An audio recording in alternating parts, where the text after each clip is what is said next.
여러분 안녕하십니까? 라디오 전망대 송유라입니다. 평온했던 주말 아침 너무나 황망한 일이 발생했습니다. 어제 무안공항에서 발생한 제주항공 여객기 참사로 179명이 사망하고 2명이 구조됐습니다. 수습 이틀째 사망자들의 신원 확인에 총력을 다하고 있지만 여전히 30여 명의 신원은 아직 밝혀지지 않고 있습니다.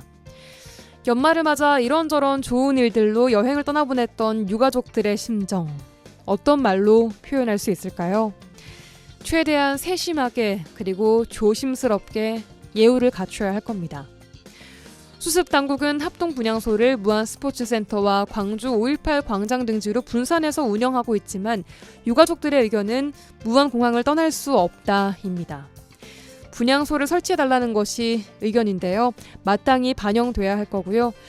한달음에 달려간 정치권 지도부들도 무릎을 꿇고 유가족들의 얘기를 듣겠다고 했으니 듣기만 하지 말고 이들의 슬픔이 다할 때까지 마음을 살피고 사고 원인을 철저하게 파헤쳐서 다시는 이런 비극이 발생하지 않도록 해야 할 겁니다.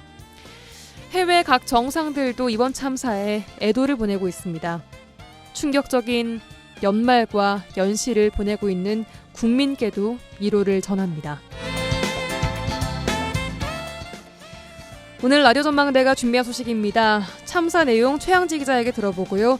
지역 소식들 뉴스브리핑 시간 전해드립니다. 털어불어까지 이어갑니다. 잠시 후에 뵙죠. 네, 어제 오전 9시쯤 무안국제공항에서 발생한 제주항공 참사 내용부터 먼저 알아보겠습니다. 어제부터 오늘까지 현장 소식을 전해준 최황지 기자 자리에 함께했습니다. 어서 오십시오. 네, 안녕하십니까. 네, 일단 어제 일요일에 당직을 서던 중이셨나요? 네, 맞습니다. 오전에 당직 중에 사고를 듣고 바로 무안으로 갔습니다. 바로 여수에 있다가 무안까지 갔습니다. 가자마자 어디로 일단 좀 가셨나요? 일단 당장 중대본, 그러니까 중앙안전대책본부가 꾸려지기 때문에 전남도가 상황실을 운영을 하고 있거든요. 상황실에서 상주하면서 희생자들이 그때는 당시에는 수습이 안 된 상황이니까 수습은 어느 정도나 됐는지 현장 상황을 지켜봤습니다. 예. 피해자 구조 또 유류품 수거 작업 지금까지 어떻게 이루어졌는지 정리부터 해주시죠. 네, 현재 지금 희생자 179명의 수습은 모두 완료가 됐습니다. 그중 그 외에 생존자 2명도 치료 중이고요.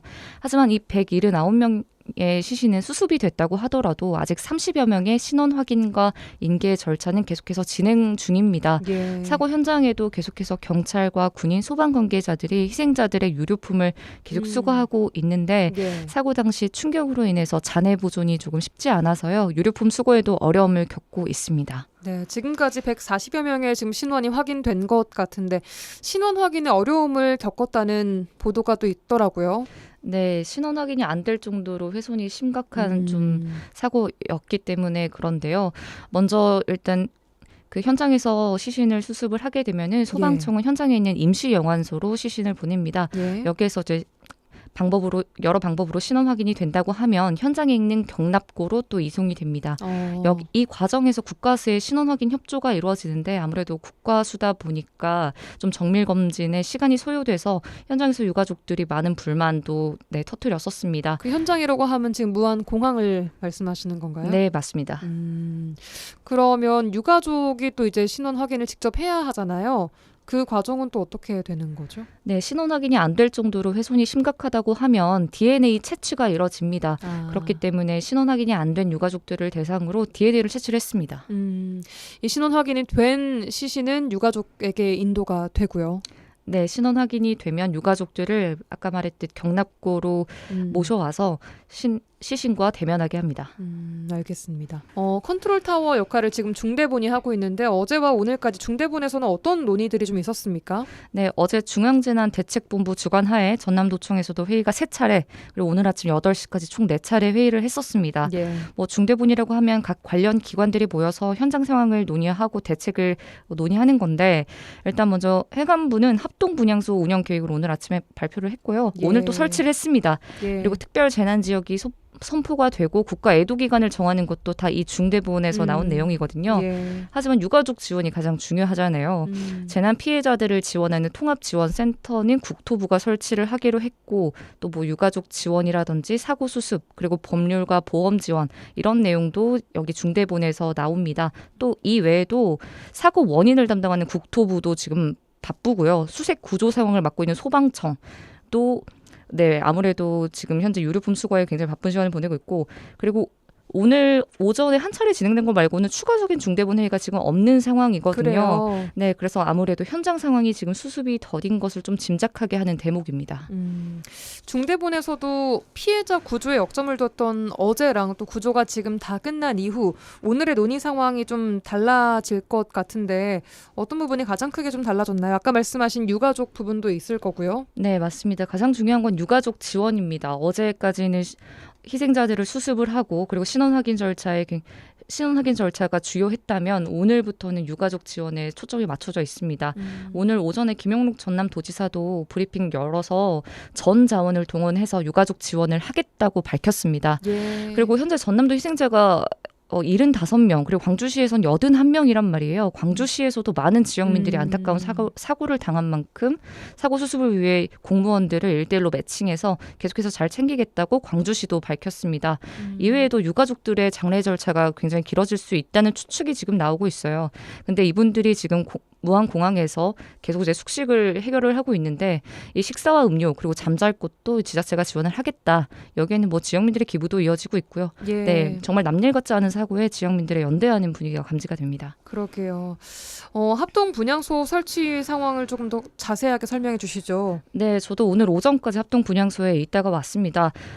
11시에 설치가 됐고요. 설치하자마자 조금 전 4시 기준 1,500여 명의 정치인과 시민들이 다녀갔습니다. 예. 네, 민주당 그리고 국민의힘, 조국혁신당, 개혁신당 등 여야 지도부가 다 참석을 해서 희생자들을 애도했습니다. 현재 합동분향소는 무안 스포츠센터에 있습니다. 이곳이 무안공항 근처에 있는 곳이죠? 네, 맞습니다. 무안공항과 가까운 거리고요. 일반 시민들도 참석할 수 있습니다. 네, 그리고 또 전남뿐만 아니라 전국에서도 분향소가 설치가 됐거나 설치될 예정이고요. 순천에도 지금 설치가 돼서 추모 분위기가 이어지고 있습니다. 그렇다고 하더라고요. 아마 분향소는 조금 더 늘어나지 않을까 싶은 생각이 드는데요. 말씀하신 대로 어제부터 정치권에서도 지도부가 현장을 찾고 있습니다. 정치권 내에서는 지금 어떤 입장들을 좀 내고 있습니까? 네, 정치권도 내년 1월 4일까지가 국가 애도 기간이니까 이 기간에는 정쟁을 좀 자제하고 참사 수습에 집중하자는 분위기입니다. 이재명 더불어민주당 당대표도 오늘 최고위를 무안에서 소집을 했거든요. 여기에서 당내 특위를 만들어서 유가족 지원을 최우선으로 돕겠다고 말했고요. 개혁신당과 조국혁신당도 마찬가지로 당내 특위를 통해 유가족 전담팀을 만들었습니다. 정부의 대처 그리고 제주항공의 대처 등 유가족들에게 불편함은 이런 부분들에서 없는지 살펴보겠다는 취지고요. 물론 국민의힘도 당내 특위를 만들어서 정부의 협력을 바탕으로 참사를 지원하겠다고 했는데요. 어제 모든 지도부가 현장을 찾았는데 국민의힘은 오늘 아침에 현장을 찾아서 유가족들의 실망감이 컸습니다. 예. 알겠습니다. 오늘 여기까지 듣겠습니다. 여수 MBC 최황지 기자와 함께했습니다. 고맙습니다. 감사합니다.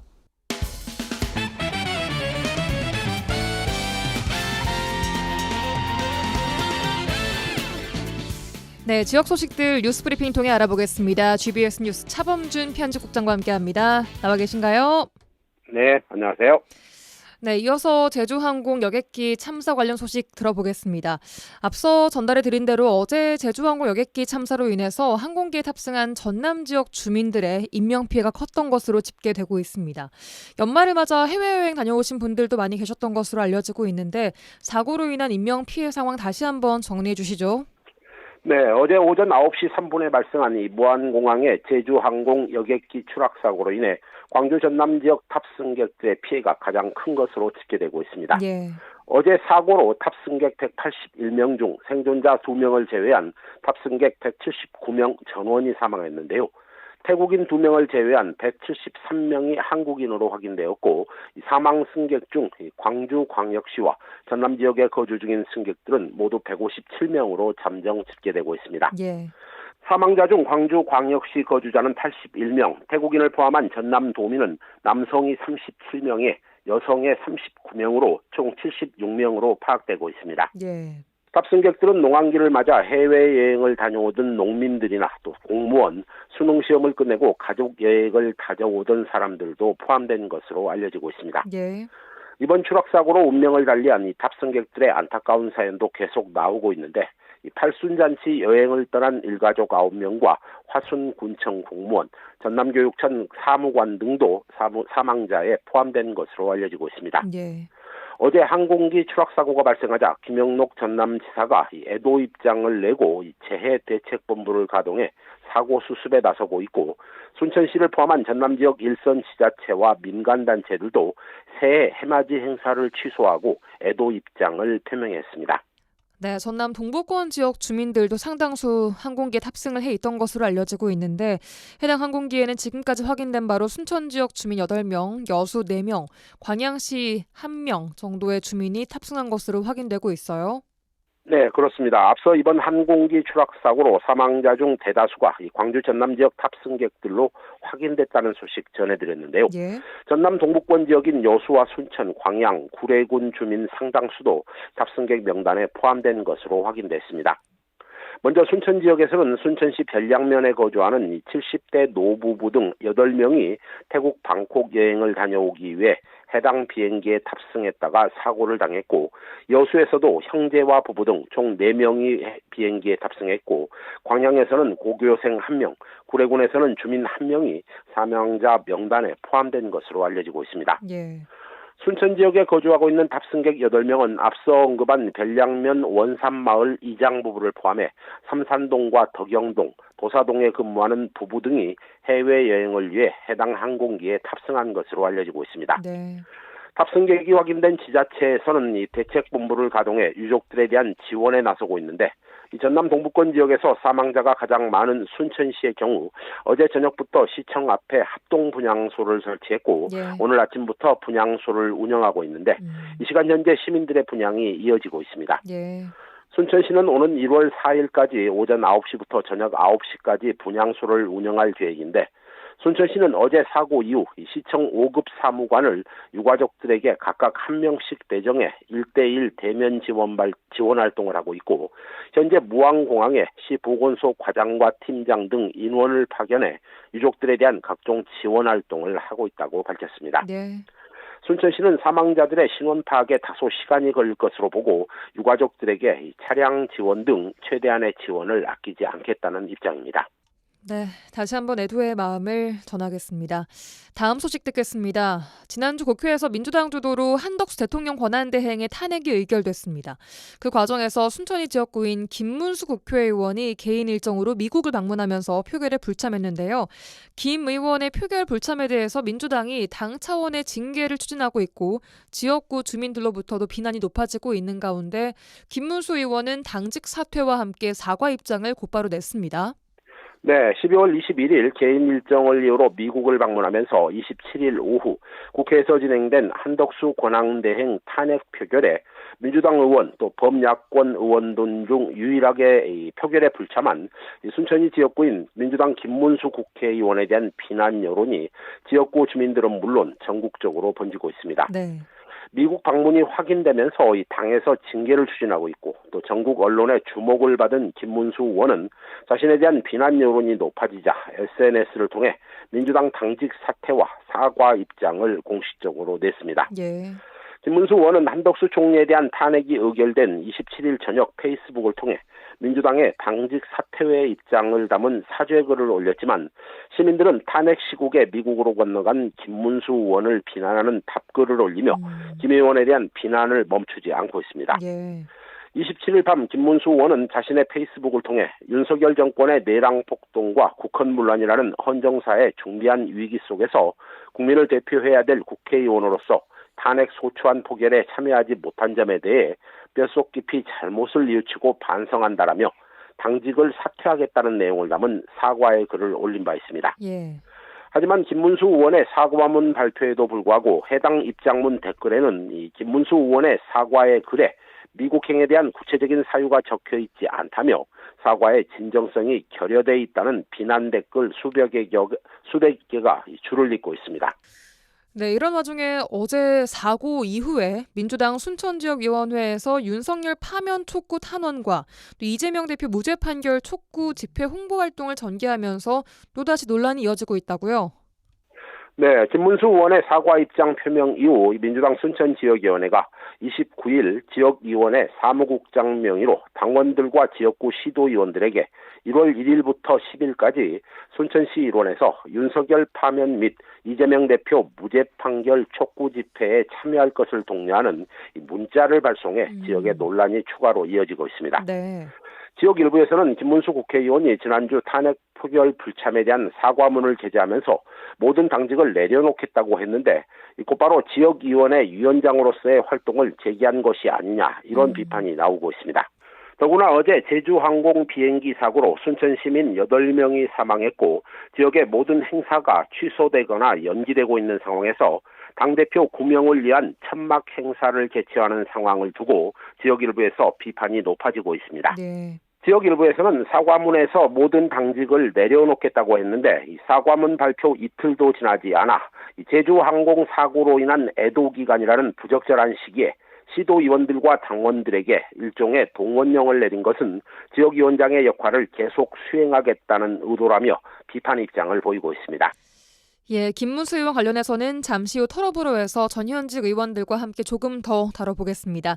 오늘 여기까지 듣겠습니다. 뉴스브리핑 GBS 뉴스 차범준 국장과 함께했습니다. 수고하셨습니다. 네, 고맙습니다.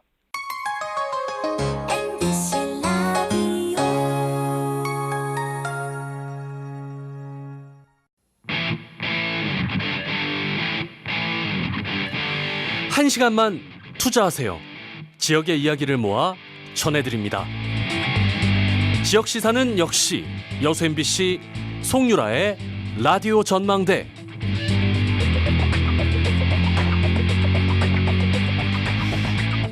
라디오 전망대의 본격 정치 시사 토크 털어보러 시작합니다. 더불어민주당 서동용 전 의원, 천하람 개혁신당 원내대표 두 분과 함께합니다. 두 분 동시에 연결합니다. 나와 계신가요? 예, 반갑습니다. 서동용입니다. 네, 개혁신당 천하람입니다. 네, 두 분. 자, 바로 얘기 나눠보겠습니다. 어제 전남 지역에서 대형 여객기 참사가 발생했고 희생된 분들 대부분 광주와 전남 지역민이었습니다. 아마 두 분도 마음이 많이 무거우셨을 것 같은데 어떻게 보셨나요, 천 대표님? 네, 저도 대부분의 정말 피해자들이 광주와 전남에 몰려 있습니다. 굉장히 안타까운 일이고요. 저도 어제 밤에 무안 내려와서 오늘 오전에도 무안 공항이나 또 우리 합동 분향소 갔다가 네. 또 순천 지역에도 피해자분들이 계셔서 순천 지역 분향소 그다음에 이어서 화순 광주 분향소 이렇게 지금 쭉 하루 종일 이렇게 다니고 있는데요. 네. 정말 굉장히 안타까운 일이고 다만 여기서 제가 굉장히 좀 강조하고 싶은 것은 언론도 그렇고 우리 대중도 그렇고 조금 침착할 필요가 있습니다. 예. 아직까지 사고 원인이 명확하게 가려지지 않은 상황이고 이 혼란스러운 틈을 타서 지역 비하를 하거나 특히나 뭔가 근거도 없이 지역 공항에 대해서 지나친 폄하를 하는 그런 경우들이 있는데요. 저는 이런 부분 굉장히 조심해야 된다. 무안공항 요즘 최근에 그나마 좀 살아나고 있는데 물론 문제가 있는 부분이 있다면 수정이 돼야 되겠지만 지나치게 지방 공항들 특히 우리 호남에 있는 공항들을 싸잡아가지고 폄하하는 세력들에 대해서는 저는 이거는 굉장히 따끔하게 바로 잡아야 된다 생각을 합니다. 예, 알겠습니다. 서전 의원님께서도 사고 보시면서 마음이 많이 좀 힘드셨을 것 같아요. 그리고 그러면 너무도 황망하다는 생각인데요. 저는 특히나 이제 제가 직접 잘 아는 지인 부부가 돌아가셨어요. 예. 그래서 더욱 마음이 많이 무겁습니다. 돌아가신 분들 명복을 빌고 유가족들께 애도의 말씀을 좀 드린다는 말씀을 드리고 싶고요. 예. 부상당한 분들 쾌유하시기를 빌고 사고 원인에 대해 이러저런 의혹이 있는 것 같습니다. 사고 원인 규명을 포함해서 빠르고 정확한 사고 수습을 기대합니다. 알겠습니다. 민주당, 국민의힘 등 각 당에서도 사고대책위원회를 구성하고 지도부가 말씀하신 대로 어제와 오늘 무한 사고 현장으로 내려왔습니다. 참사에서 여야는 없는 만큼 초당적으로 임해야 할 텐데요. 국회가 해야 할 일은 뭐라고 보시나요, 전 대표님? 사실 지금 이제 아직까지 사고 원인이 밝혀지지 않은 상황에서 국회가 직접적으로 할 수 있는 부분은 많지는 않습니다.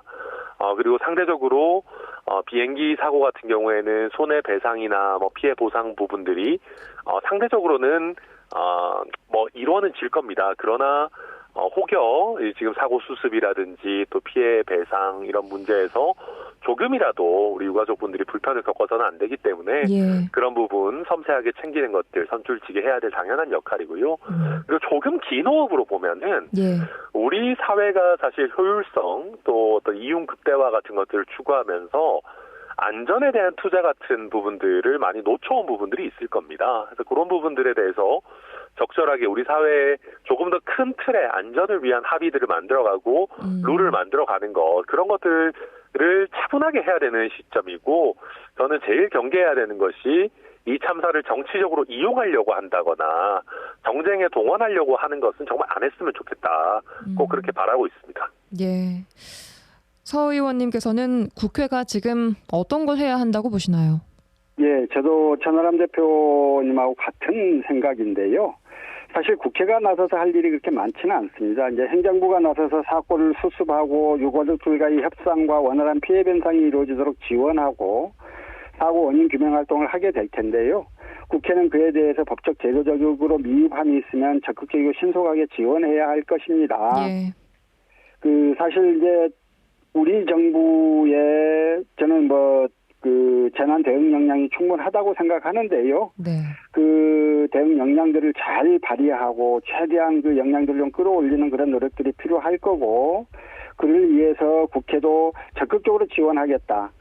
행정부가 원하는 뭐든 해주겠다라고 하는 강력한 의사표시를 함으로써 행정부가 일을 좀 원활하게 잘 풀어나가는데 꼭 힘을 갖고 할 수 있도록 이렇게 좀 분위기를 만들어주면 좋겠다 싶습니다. 예, 알겠습니다. 자, 그런데 지금 정부의 컨트롤 타워의 기능에 대한 이야기가 많이 나오고 있습니다. 전 대표님, 최상목 경제부총리 대행체제에서 현재 컨트롤 타워 기능에 대한 역할 어떻게 보십니까? 사실 너무 많은 역할을 겸하고 있는 것 아니냐라고 하는 국민들의 불안이 있고, 또 그런 것을 근거로 여당에서 마치 이번 사고가 일어나거나 확대되는 것이 야당의 줄 탄핵 때문이다 이런 식으로 또 정쟁화하고 있는데요. 예. 솔직히 이야기하자면은 사고 발생과 지금 컨트롤 타워가 다소 여러 차례 변경되는 것과는 직접적인 연관관계는 없을 겁니다. 그리고 대한민국이라는 나라가요, 그렇게 허투루 돌아가는 나라는 아닙니다. 물론 행정부의 수반이 보다 탄탄하고 여러 사람들이 분업할 수 있는 구조면 조금 더 낫겠지만은 예. 대한민국이라는 행정안전부와 여러 어떤 컨트롤 타워들이 수장이 다소 좀 흔들리거나 변경이 있더라도 돌아갈 수 있는 그런 시스템이 돼 있는 나라입니다. 그래서 저는 이번 사고를 빌미로 국민의힘에서 마치 인공호흡기를 단 것처럼 시간 끌 수 있는 것처럼 행세하거나 아니면 이걸 빌미로 마치 대통령과 총리에 대한 탄핵이 잘못된 것처럼 막 몰아가는 거는 적반하장이라고 생각하고요. 그런 어떤 사태를 초래하기 싫었으면은 내란과 비상계엄을 일으키지 말았어야죠. 잘못한 사람들이 이번 사고를 빌미로 큰 소리치는 거는 저는 있어서는 안 될 일이라고 생각합니다. 예. 그럼에도 현재 대행 체제에서 최상목 경제부총리의 2중 3중 부담인 것은 인정을 하시고요. 이 상황인 네, 것은. 그렇습니다. 예. 알겠습니다. 서 전 의원님께서는 현재 정부의 컨트롤 타워 기능에 대한 생각 어떠십니까? 예, 내란 구태타로 인해서 이제 환율이 치솟고 국가 신인도도 추락하고 경제를 포함해서 국정 전반이 엉망인 상태 아닙니까? 이런 상태에서 대통령 탄핵에 의해서 권한대행 탄핵까지 이루어졌고요. 그래서 이제 국무총리가 대통령 권한대행을 맡는 분위기가 굉장히 어수선한데 이런 상황에서 무한공항 참사가 발생했단 말입니다. 예. 최상목 대행으로서는 사실 전혀 예기치 않았던 역할일 수 있고 그래서 어리둥절할 수는 있을 테예요. 또 일찍이 이런 재난의 컨트롤 타워 역할을 맡아보거나 상상해본 일이 없을 수도 있을 거예요. 그래서 역할 수행이 쉽지는 않을 것입니다만 그러나 우리 국민을 믿고 꿋꿋하게 역할을 다하면 국민이 적극 지지하고 성원할 것이라는 말씀을 좀 드리고요. 예. 윤석열 정부 들어서 재난 대응 매뉴얼이 제대로 지켜지지 않아서 이태원 참사 같은 대참사가 발생하기도 했지만 우리 정부에는 오래 축적된 재난 대응 역량이 있을 것으로 확신합니다. 자신을 갖고 국민만 바라보고 역할을 하면 잘 이겨낼 수 있을 거라 그렇게 생각합니다. 알겠습니다. 말씀하신 대로 최상목 대행이 시스템대로 잘 따라서 사고 수습을 잘 해주기를 바라고 또 국회도 여야를 떠나서 좀 정쟁은 멈추고 한 마음으로 그 자리에서 사고 수습과 또 유가족을 위해 할 수 있는 최선의 노력을 좀 다 해주시기 바라겠습니다. 다시 한번 삼가 고인의 명복을 빌겠습니다. 자, 계엄 사태 이후에 그런데 처음으로 윤 대통령이 SNS에 참사 애도 관련 글을 올렸습니다. 애도와 위로의 마음을 전합니다. 정부에서 최선을 다해 줄 것을 믿는다. 저도 국민 여러분과 함께하겠습니다. 이런 글을 올렸는데 공수처 출석 요구는 3번이나 불응하면서 이런 메시지를 낸 것에 대해서 여러 의견 나오고 있습니다. 서전 대표님, 서전 의원님 어떻게 보시나요? 예, 저는 가만히 있는 게 국가와 국민을 위한 길임을 좀 명심했으면 좋겠다 싶습니다. 가만히 있어야 한다. 자꾸 머리를 들이밀어서 존재감을 드러내려고 하면 국민 분노만 더 커질 것이고요. 재난 대응과 수습에도 전혀 도움이 되지 않습니다. 많은 분들이 지적하듯이 검사 출신이시니까 수사에 응하시라. 할 말 있으면 수사기관에 가서 정확하게 하시라. 그런 이야기를 좀 드리고 싶습니다. 예, 천 대표님은 어떻게 보세요? 메시지를 내도 욕먹고 안 내도 욕먹는 지경에 이르렀는데 다 자기 잘못입니다. 이런 국가적 참사가 일어났을 때 어쨌든 권한은 정지돼 있지만 대통령 신분인 자가 아무 메시지도 안 내놔도 문제겠죠. 근데 말씀하신 것처럼 우리 서동영 의원님 말씀하신 것처럼 다 뭔가 반성을 제대로 하고 수사기관에 제대로 협조를 하면서 이런 메시지 내놓으면 누가 뭐라 그러겠습니까? 근데 잘못은 잘못대로 해놓고 뭐 뻔뻔하게 나오는 상황에서 이런 메시지 내봐야 그 어떤 국민이 감동하실까? 그래서 아무것도 할 수 없는 상태에 스스로를 밀어 넣었다. 윤석열이라는 사람은 저는 그렇게 평가합니다. 예. 자, 오늘 공조본이 윤 대통령에 대한 체포영장을 청구했습니다. 현직 대통령에 대한 체포영장 청구는 헌정사상 처음인데요. 윤 대통령 변호인 측에서는 수사 권한이 없는 기관의 영장 청구라며 강하게 반발하고 있는 상황. 서전 의원님 어떻게 보시나요? 앞서 김용현을 포함한 관련자들에 대한 구속영장 발부 시에요. 법원이 수사권 문제에 대해서 관련 사건 수사로서 인정을 했던 적이 있습니다. 예. 이번 공조본의 체포영장 청구도 마찬가지일 건데요. 윤석열 변호인단이 수사 권한이 없다고 주장하는 건 법원이 이미 인정했던 내용에 다시 시비를 거는 것에 불과하고요.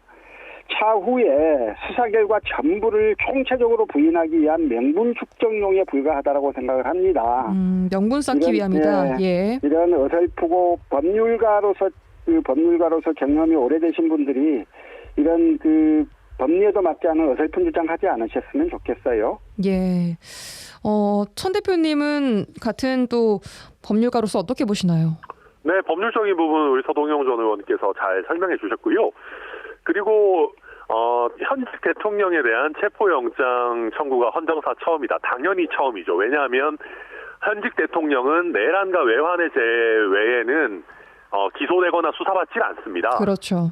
예, 그럼 내란을 일으킨 내란을 일으킨 사람이 우리 헌정사의 현직 대통령으로는 뭐 전두환도 있긴 했지만 뭐 어쨌든 이 처벌을 받는 사항으로서는 지금 윤석열이 처음이기 때문에 당연히 이거는 여러 가지 면에서 뭐 선례가 있을 수가 잘 없는 그런 일이고요. 그다음에 말씀하신 것처럼 공수처든 검찰이든 직접 수사 권한이 내란죄에 있는지 여부 불문하고 관련 사건으로서 영장 청구 충분히 가능합니다.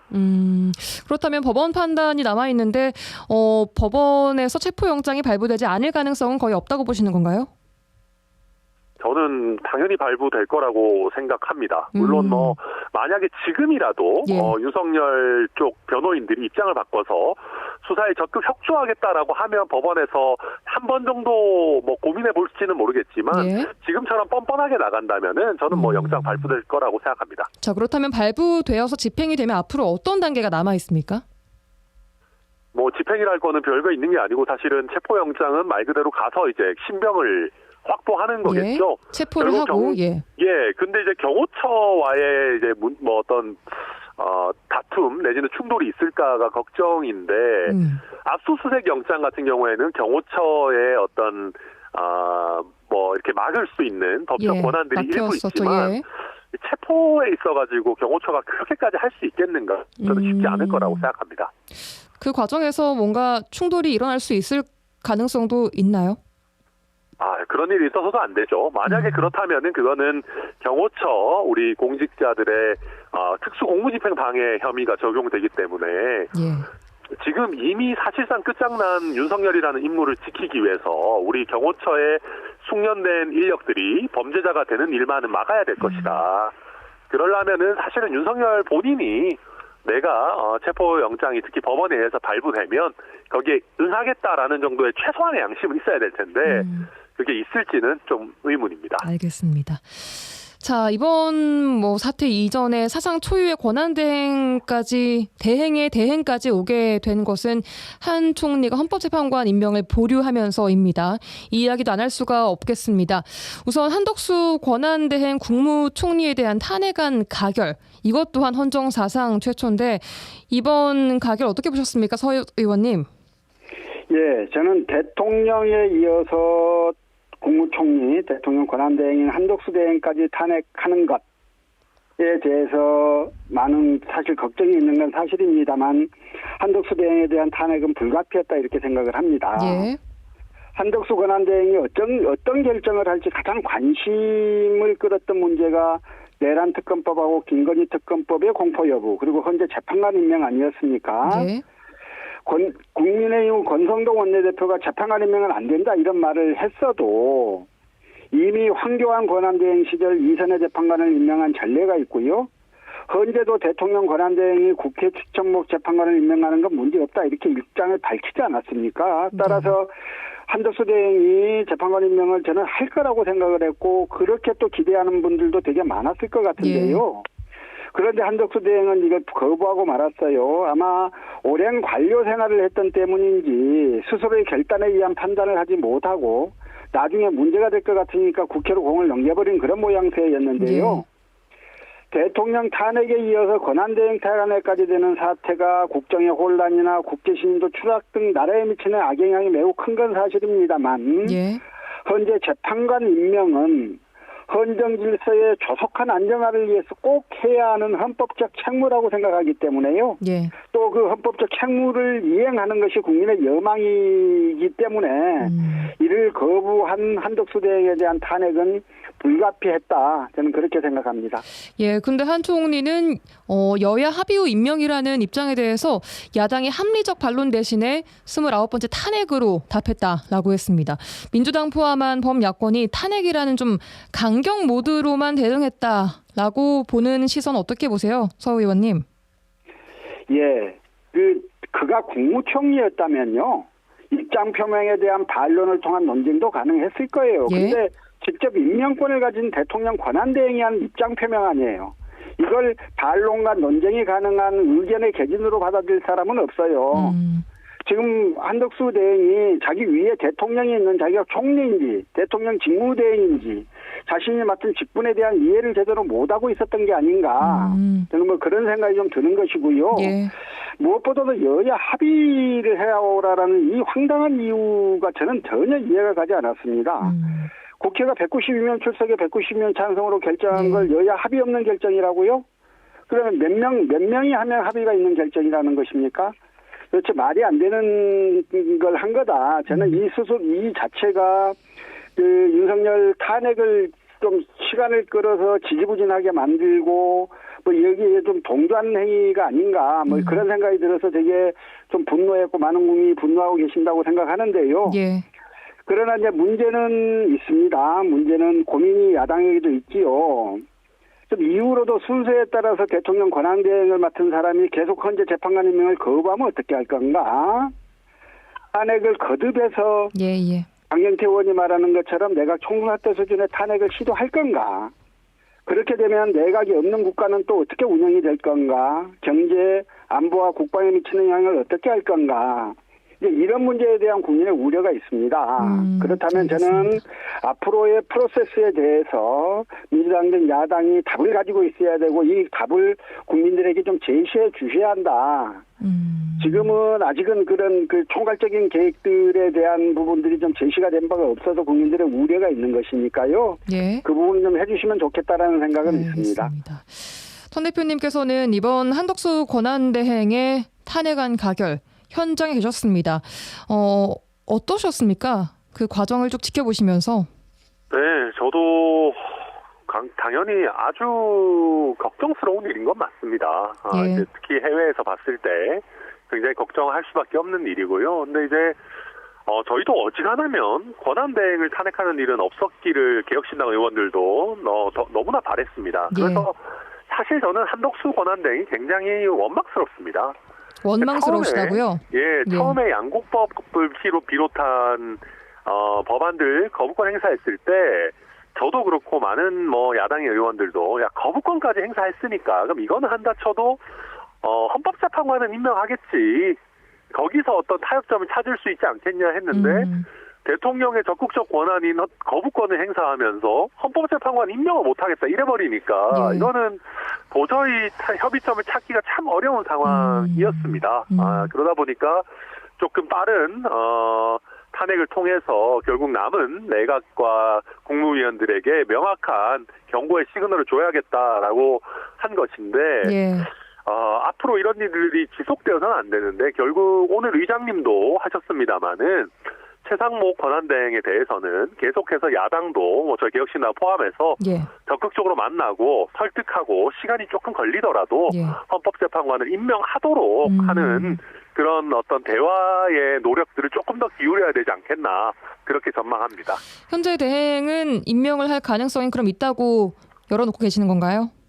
그렇게 해야죠. 사실은 최상목 권한대행 같은 경우에는 한덕수 총리에 비해서 나이도 아직 젊고 또 보다 그래도 경제 관료로서 우리 경제 문제에 대해서 더 또 깊은 나름대로의 애정과 고민이 있으리라 생각합니다. 그렇다면은 저희는 또 대화를 통해 가지고 좀 적극 설득해 나가야 되지 않겠나 보고 있습니다. 네, 그 와중에 민주당 순천 지역구 김문수 의원이 탄핵 표결에 참석하지 않고 미국행을 떠나서 또 논란이 됐습니다. 이 상황은 어떻게 보십니까, 서 의원님? 예, 지금 윤석열 내란 국민의 분노가 뜨겁고 또 탄핵 등과 관련해서 국회에서 치열한 대립이 지속되고 있는데요. 김문수 의원이 왜 미국을 가셨는지를 잘 몰라요. 보도가 나간 후에 김문수 의원이 사죄문을 내기는 했는데 지금 이 시간에 왜 국회를 두고 미국을 갔는지 어떤 절박한 사정이 있었는지 당 지도부에게 알리지도 않고 국회를 비운 이유가 뭔지에 대해서는 아무런 설명이 없더라고요. 근데 이제 어쨌든 전체적으로 지금 대통령에 의한 권한대행까지 탄핵이 돼서 국정 혼란에 대한 국민의 걱정이 많은 시기에 엉뚱하게도 우리 지역 국회의원과 관련한 사건들이 터져서 안타깝게 생각하고요. 본인 이야기를 이제 들어봐야 정확한 판단은 가능하겠습니다. 그래서 본인이 어떤 형태든 입장을 좀 빨리 표명해 주길 바라는데요. 한편으로 이번 사태를 보면 국회의원이라고 하는 공적 지위를 가지고 공적 임무를 수행하는 게 얼마나 엄중한 일인지 그런 면들을 좀 다시 생각하는 계기가 될 것 같습니다. 예, 알겠습니다. 천 의원님께서도 들으셨을 겁니다. 김문수 의원의 이번 미국행 논란 어떻게 보고 계세요? 네, 저도 우리 순천을 정치적 고향으로 삼고 있는 정치인으로서 그렇게 또 어쨌든 우리 동료 의원을 너무 이렇게 하고 싶은 생각은 없습니다. 다만 우리 지역이 조금 더 좋은 이슈로 전국적인 주목을 받았으면 좋겠다 하는 생각이 있고 또 서 의원님 말씀하신 것처럼 여러 사정이 있으셨겠지만 좀 당에는 미리 알리셨으면 좋지 않았을까. 그리고 지금이라도 우리 지역민들께 조금 더 사유라든지 이런 부분들 좀 말씀해 주신다면은 이게 어떻게 보면 좀 잘 또 지나갈 수 있는 그런 상황이 될 수 있지 않겠나 생각합니다. 네. 자, 이번 이제 탄핵 관련해서 헌재 판단 남아 있습니다. 어떤 결론 낼 거라고 보세요, 천 대표님? 두 가지입니다. 그러니까 6명인 상황에서 만약에 빨리 선고가 가능하다라고 예. 한다면은 6대0 만장일치 탄핵 결정일 것이고요. 그게 아니라 한 명이라도 만약에 조금 더 신중한 검토가 필요하다, 다른 재판관들의 임명을 기다려야 된다라고 한다면은 임명을 기다리게 될 겁니다. 그리고 만약에 예. 5대1로 인용 5, 기각 1이라면은 예. 현재 지금 상황에서는 선고하지 않고 기다릴 겁니다. 그래서- 기각도 아니고 보류 결정이 있나요? 또? 네네. 왜냐하면은 지금 이제 헌법재판은 9명 중에 이제 단순 다수결이 아니고 예. 6명 이상이 탄핵에 동의해야 되기 때문에 예. 단순 다수결, 지금 9명이 꽉 차 있지 않은 상황에서 한 명이 반대한다는 이유로 탄핵 기각 결정하면은 헌법재판소 아마 국민들이 그 앞에 진짜 한 수백만 명 모일 겁니다. 그렇기 때문에 아마 그런 상황이 되면 헌법재판소 입장에서도 국회에 계속 시그널을 보내면서 예. 사건 처리를 좀 지연하게 되는 결과로 가게 되지 않을까 그렇게 전망합니다. 예, 알겠습니다. 마지막으로 이 국민의힘 당내 분위기는 어떻게 좀 읽고 계세요? 조경태 의원이 투표에 참여해서 찬성표를 던졌고 당초 김상욱 의원은 찬성해서 기권으로 뜻을 바꿨습니다. 그러니까 이제 권한대행을 다시 한번 탄핵한다는 거에 대해서 이제 걱정이나 염려를 갖고 계신 분들 많은 것 같습니다. 예. 네, 그럼에도 불구하고 결국 이러한 상황을 초래한 것이 결국 윤석열과 이를 감싼 여당이다라고 해서 반성하는 목소리가 조금 더 많이 나와야 되는데 예. 그 반성하는 목소리가 제가 봤을 때는 뭐 정말 소수입니다. 그렇기 때문에 또 이번 오늘 국민의힘 비상대책위원회 이제 명단도 발표가 됐는데 예. 희망을 찾아보기 어려운 그냥 구태를 반복하는 명단이거든요. 그래서 제가 봤을 때 국민의힘은 참 이해하기 어렵지만은 아직까지도 전혀 사태의 중대성도 모르고 반성도 안 하고 있다. 저는 그렇게 보여집니다. 예, 알겠습니다. 서전 의원님 마지막으로 정리해 주시죠. 국민의힘 의원들 지금 어떻게 좀 해야 된다고 보세요? 예, 저는 뭐 처음부터 그 이야기를 드렸습니다만 국민의힘은 적극 강성지층으로부터 배신자라고 낙인시키지 않으면 다음번에도 기회가 있다 이런 생각을 좀 해버린 게 아닌가 싶어요. 예. 그러다 보니 정의에 대한 시각도 흐려져 버렸고요. 국민 전체의 의견이나 이런 부분들도 무감해져 버려서 지금 계속 그렇게 강성으로만 내부만 똘똘 뭉쳐서 자기끼리만 이렇게 하고 가고 있는 게 아닌가 싶은데요. 예. 이거 분명히 역사에 죄를 짓는 겁니다. 역사에 죄를 짓는 게 반드시 심판을 받을 수밖에 없다라는 생각을 저는 하고 있는 것이어서요. 예. 지금이라도 내부에서 조금 그래도 양심적인 시각을 갖고 계신 분들이 좀 더 목소리 내고 더 국민의 힘이 국민들로부터 더 조금 그 지지받을 수 있는 정당으로 거듭나기 위해서는 이 완전히 행태를 좀 바꿔야 되는 거다. 그런 부분들이 내부적으로 자성의 목소리 좀 터져 나오기를 기대합니다. 예, 알겠습니다. 여기까지 듣겠습니다. 털어불어 더불어민주당 소동용 전 의원, 개혁신당 터나라 원내대표 두 분과 함께했습니다. 두 분 고맙습니다. 고맙습니다. 네, 감사합니다.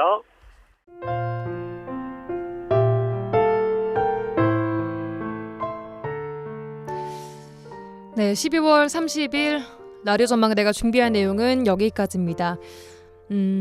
국가 애도 기간이 1월 4일까지 이어집니다. 올해 연말은 좀 차분하게 희생된 분들을 애도하면서 또 유가족들을 위로하는 마음으로 보냈으면 좋겠습니다.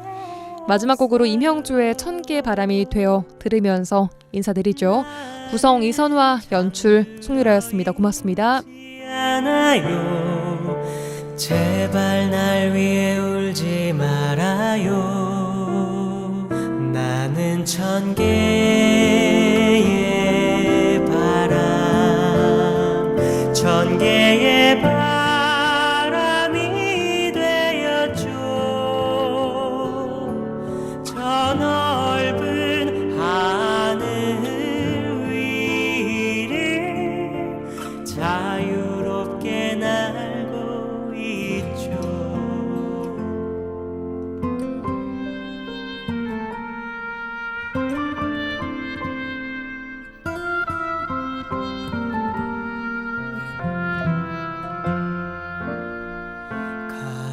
가을에 곡식들을 비추는 따사로운 빛이 될게요.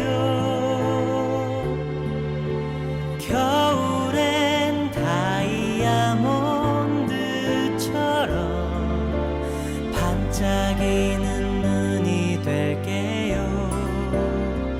아침엔 종